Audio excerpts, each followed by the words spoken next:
Hi everyone, I am Raksha from Online Help Guide. Today in this video, I am going to show you how to add background to a video in CapCut with a green screen.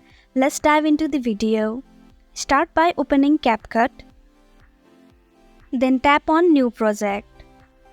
Select the background you want to keep for your video. Then tap on Add. Now tap on the plus icon. Then select the image you want to change the background of. Then tap on Add icon. Select the image you just imported. Then tap on Overlay. Scroll until you get Remove Busy. Then tap on it.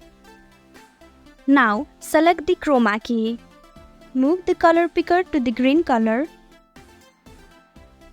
and adjust the intensity according to your preference. Then tap on the tick mark. By following these steps, you can easily add background to a video in CapCut with a green screen.